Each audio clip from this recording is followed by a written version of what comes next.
Nice. That's sick. So let's get into it. So Christopher Jordan Boyd says, you're one of the best players in the game, and I've noticed you always have some cool opportunities you're taking part in. Do you have any suggestions for players on how to keep an eye out for opportunities that might be worth trying? Well, that's what got me where I am right now. Looking out for opportunities? Yeah, a MySpace bulletin. If you remember those. And I know you remember those. Maybe not everyone listening to these bullets. It didn't seem organic to ask those questions in the episode with Mike. It just didn't fit the conversation. It would have just been a weird left turn. So thank you for coming on to answer these, because it's a good number of questions. Nice. So let's get into it. So Christopher Jordan Boyd says, you're one of the best players in the game, and I've noticed you always have some cool opportunities you're taking part in. Do you have any suggestions for players on how to keep an eye out for opportunities that might be worth trying? Well, that's what got me where I am right now. Looking out for opportunities? Yeah, MySpace bulletin. You remember those. And I know you remember those. Maybe not everyone listening does, but that Paul South Parish had back when I was in high school was actually I was at my band practice, like my local band, and the other guitar player was like, yeah, they posted a natural one, you should send one in. Just like not expecting a response back. And then I did. So there I am now.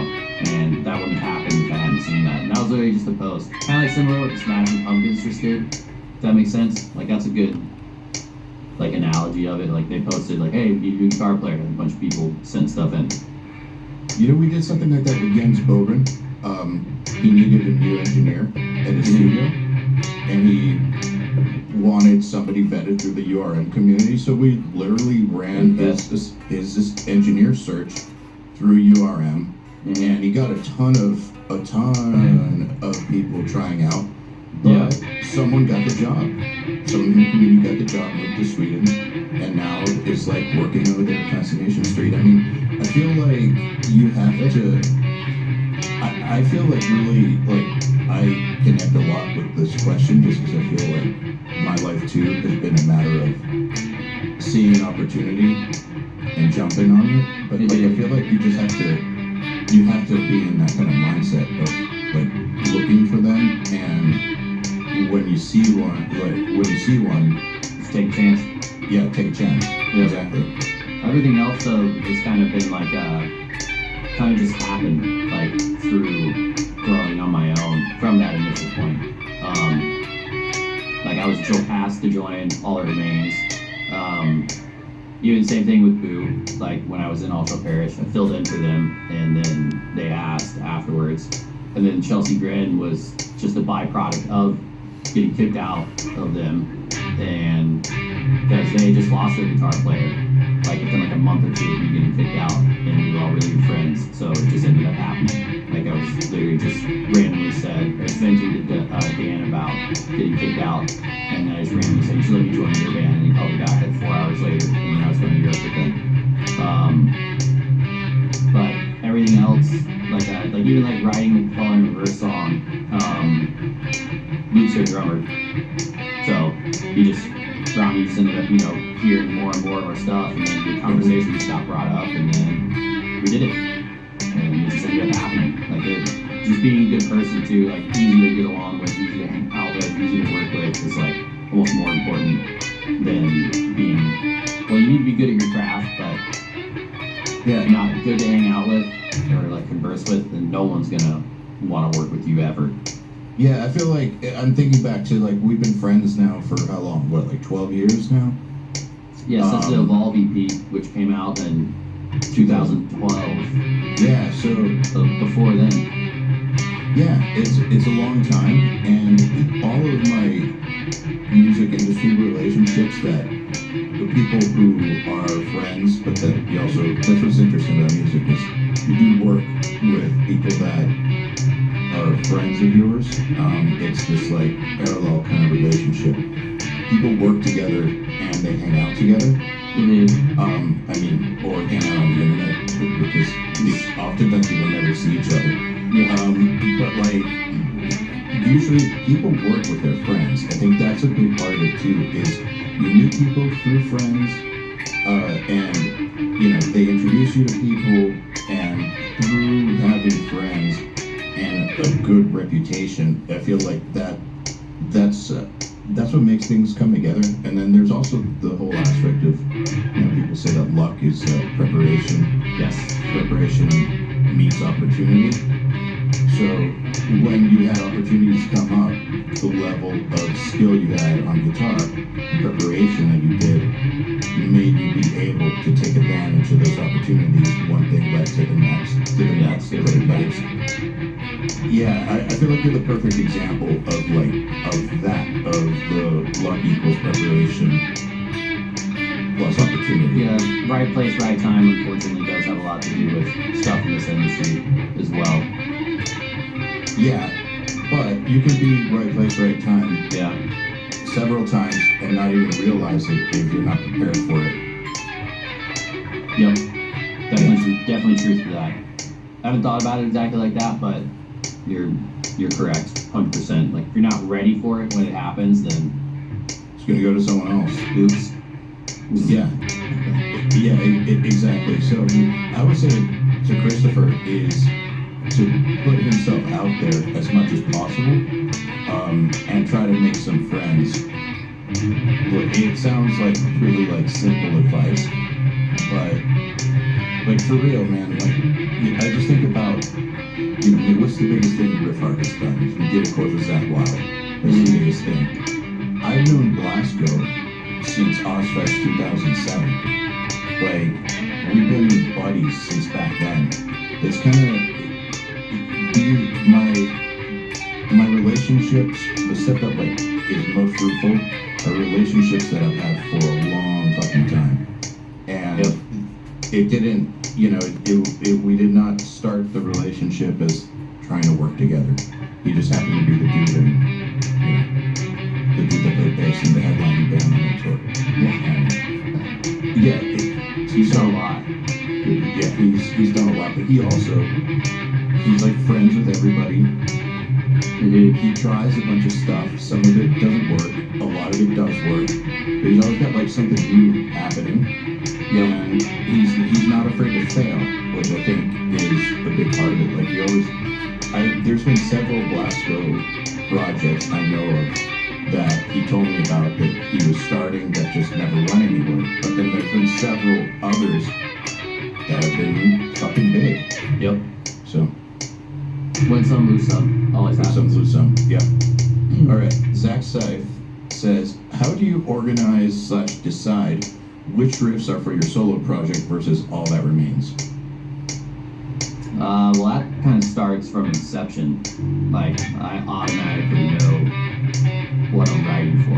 It's not like I don't just have like a backlog or like a catalog or like you know, folders upon folders on new stuff. Almost everything I write gets used.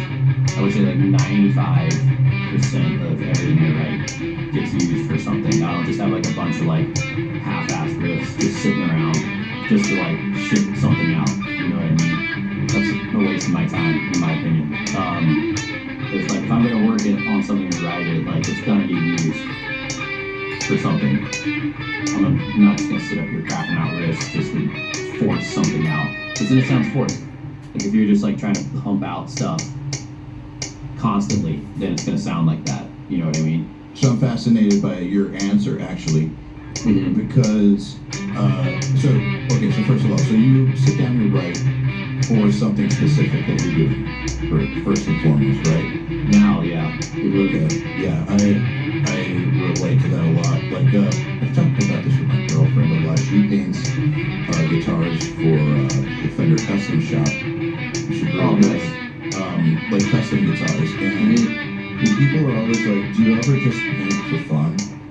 Or like just do other stuff? It's like, no. Like it's always for like it has to be for something real. Like it has to be the custom shop has to request it for her to do it. She doesn't just hobby it out.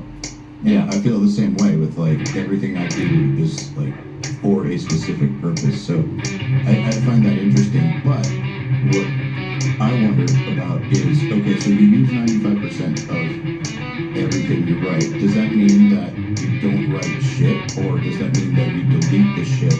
That you very quickly realize something. Well, that's part of the process. You know what I mean? Yeah, it's like I'm working on another thing right now. I can't say what it's for, but I obsessed over it for like a week straight, and then I told him, I was like, I got pump the brakes.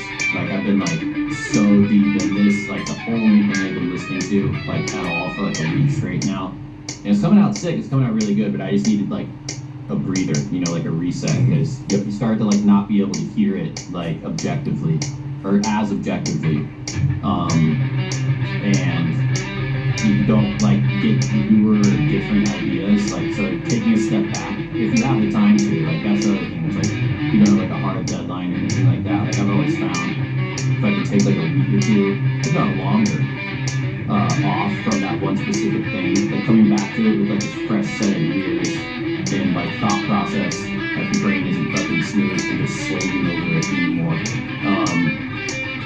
That's when I end up coming to some of my best stuff, is because it's like literally like a reset. Like you have like a new take on it. You're not just hearing it the same way you were when you were just in it for like weeks or for like a week straight, where it's the only thing you've been working on.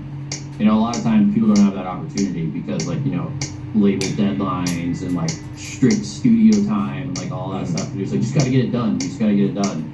And like a lot of times songs suffer because of that. And that's another reason why like every song is New All That Remains album is like, in my opinion, like for what it's supposed to be, for what the one song, each song independently, what it's supposed to be is like a 10 out of 10, in my opinion. Like we're having trouble with picking singles because we're like, they're all so, like each one could be a single in its own right. It just depends on if you want it to be like more radio, like, you know, catchier, that kind of like vibe, or like stupid heavy, because there's both, but they're all really good and all very catchy in their own right. It's a good problem to have, where you're like, oh, it's a great problem. Which one do we release?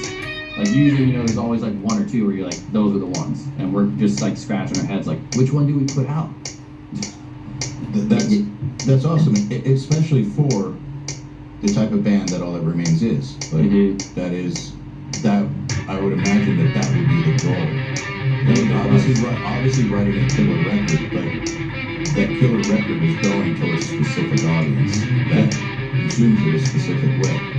So, yeah, like I would never, further like answer this question, how do I decide? It's like I would never write, you know, 10 nights or close down for All That Remains, like ever. Like you can't do that. That's not a good business decision. It was like the same thing when I came into Trust Again. It's like there's already like, you know, a couple albums and like a fan base, you know, they're expecting to hear like a certain type of metal, and I can't just come in and like, you know, completely change what this fan base that's been built is, you know, accustomed to. Like you can, you know, branch out a little bit, but you got to think about it a little bit more business-wise. I've actually found like recently, since I've been doing stuff for other people a little bit more, including like technically All That Remains, even though I'm in the band, but it's like, you know, 9 albums, 2 platinum singles, golds. Like there's a very clear sound that, you know, needs to come from All That Remains, and I can't just change that. That's stupid. yeah, Not wise at all. with bringing Doc back, definitely, obviously not the biggest band in history or anything, but we've had fans that have stuck with it for, you know, through the entire hiatus. And bringing it back, it was really important to make sure that people who have been waiting all this time could listen to it and know that it's us, and it check off all the boxes for why they love us. And so there were very specific things, elements that have to be in there. And then mission accomplished. Like the old school fans, a lot of them think it's our best record, and all of them say that it like fits the trajectory perfectly. that it's what they were waiting for. But there was a lot of conscious effort to make sure that, without pandering to anything, it's all organically written, but like without pandering, but just to make sure that you're checking off those boxes for your fans. Yeah, that's what I did with Divine when I wrote that one. That was one of mine. And that was my goal. Like, I wanted it to sound like it could have come off Fall Right Heels. And that's exactly what I wanted. And then, like, when it came out and seeing everyone's comments, they're like, oh, this sounds like it's straight from 2006, like that era. I was like, man. But there was a lot of conscious effort to make sure that, without pandering or anything, it's all organically written, but like without pandering, but just to make sure that you're checking off those boxes for your fans. Yep. Yeah, that's what I did with Divine when I wrote that one. That one's one of mine. And that was my goal. Like, I wanted it to sound like it could have come off Fall Right Heels. And that's exactly what I wanted. And then, like, when it came out and seeing everyone's comments, they're like, oh, this sounds like it's straight from 2006, like that era. I was like, perfect. Like, mission accomplished. Yeah. Like, hell yeah. Yeah, I wanted Doc fans to say, this sounds like the Hinders and the Concealers put together, but modern and but modern. Yeah. That's what I want, and that's exactly, if you go through all the comments and stuff, that's basically what people keep saying. It's like the Hinderers but modern, or the Concealers but modern, or the Hinders plus the Concealers but modern. And I think that for people who are, deciding what to do with their music, I think that kind of goes back to what we were saying before, writing for something specific. Yeah, like that, like Divine, just to have another example, so my thought process for all of it and stuff is, I had to have like a goal in mind. I can't just write my own stuff for it. It has to sound like all it means. So I would specifically take like 2 songs from that era that I liked a lot, and then try to consciously keep in mind the elements from both those songs.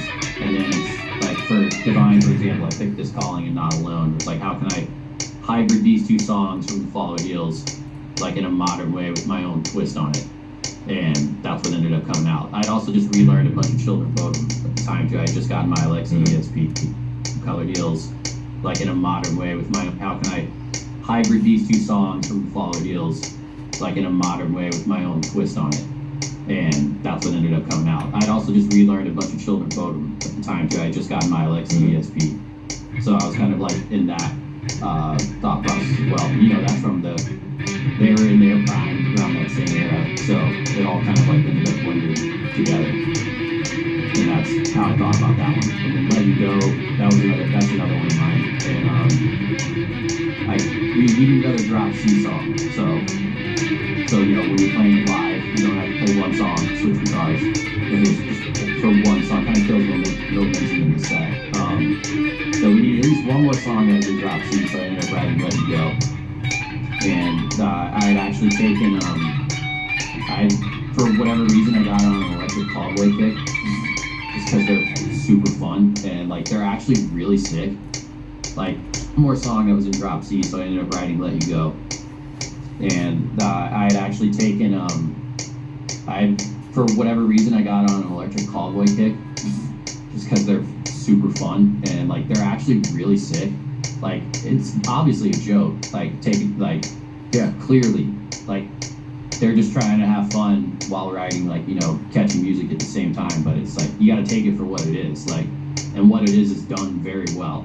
So, I just been listening to them, and like some of the riffs, I was like, wow, that's something that really driving, like, fast 4 on the floor, like, riffs that they do. So I was like, I'm gonna try something like that out, and then I had a Celine Dion song pulled up, the reference for Structure.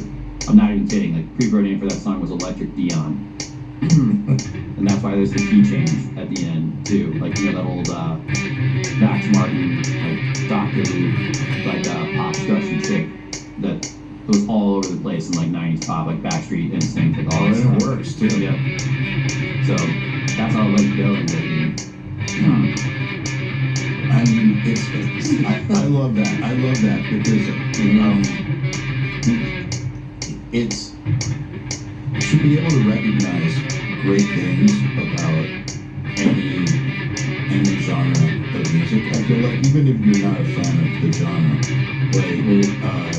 there's a few genres that make me fucking insane to where you put me in a room with it, you may as well be waterboarding me. But like, I fucking hate country. But there's some that I like, but I'm not like putting it on all the time. That's for sure. I'll give you. If someone like gifts me that country, I'll gift it over to you. So, but I feel like within the range of shit you can stand, you can borrow stuff from so many genres, and I think that's part of what helps give people a unique identity is to take things that aren't common in your own genre. Like, do you hate Rascal Flatts? Well, not hate, but it's like if they came on, is that one of the ones where you're like nails on chalkboard? No. It's more like definitely not gonna cookie cutter stuff. Yeah, and Rascal Flatts is not gonna be like even my 15th choice of what listen to or 30th. Yeah, that's fine. But it won't make me want to like jump out a window. Because those dudes got pipes. Like they're up there. My friend Andy plays guitar for them too, and he plays guitar for them live. He's a monster. Andy Wood. Okay, so that's the thing that you can appreciate about country, even if you don't like it, is the level of. I like some of it. It's very few and far between, but there every now and then something comes on, and I'm just like, that's really catchy, or like that's really well written. It's not just about like barbecue stains on t-shirts or tailgate, and it's like actually like got a little bit of substance to it, you know. And those are the ones that always do better. Like What Hurt the Most by Rascal Flatts is a incredible song. Like that's an incredibly well written song and insanely catchy. Like start to finish, everything about that song is just like I agree. It's done singing well. And if you want to talk about musicianship, like some of the best players on the planet are in that. I was a usher at this amphitheater called Nissan Pavilion, and it's called Jiffy Lube now. I think Jiffy Pavilion out in Virginia. When I was in high school, and one of the concerts was Rascal Flatts. Like this was forever ago, obviously, like late 2000s. And I remember they gave everyone a moment in the band to just go off, and like just the drummer started doing all this like crazy ass double kick and like just going completely into the violin player and started playing like English shit. Like I was like, why don't you guys let them do that more? Because I was learning Dream Theater, Children of Bodom, Necrophagus, Faceless, like all like every like the Sumerian stuff, all that stuff back then. And so when that happened, I was like, why don't you guys let them do that like more often? It's like now I understand why, but back then I was just like, I just wanted to go fast. So when I saw that, I was like, respect. Like those dudes definitely, they have it in them, that's for sure. So speaking of playing fast, we have a question from Mark Miller. It says, do you still do guitar exercises at your level? And which exercises do you believe help you improve the most? I mean, there's probably some other exercises I could learn now. I don't know what they are, at the time. But for the most part, like, I would say now it's just kind of like, since I've reached like a certain point with my technique, it's just maintenance. Like, as long as I'm just playing my songs or like the exercises that I would play or like still teach people and stuff, I'm able to maintain my technique. But it always takes, I'm in the process right now of building my chops back up to where I can play my own songs comfortably. Like, because there's definitely the difference between like struggling and then like actually being able to, play the song start to finish and be like, all right, like that was fine, and my hands don't feel like they're drooling. And the same for like what I did all the way up to the 2 month tour. Unfortunately, we're only playing shorter sessions, like 1 or 3, but still, adrenaline live and all that stuff takes in. To gas yourself out and work harder than usually sitting right here practicing. So I'm in the process of just getting my stuff back up to the point where, my chops back up to where it's like comfortable to play all that stuff, and I'm not going to be, like burning by because I'm not just up here playing 250 BPM 16th notes all the time. Like, that's just stupid. Like, It if we would just be dangerous. yes, yeah, I'd end up just ruining my arms. So there's a fine line between overdoing it and like actually just like maintaining your technique.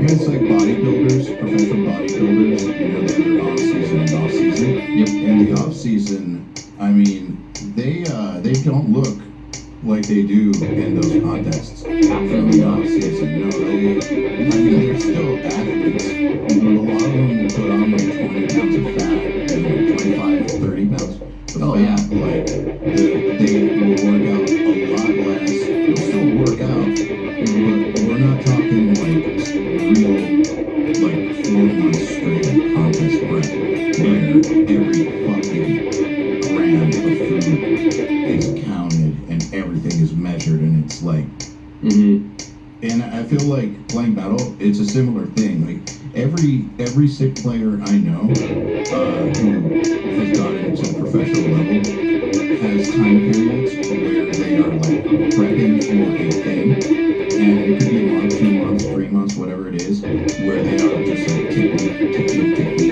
Yeah, like then they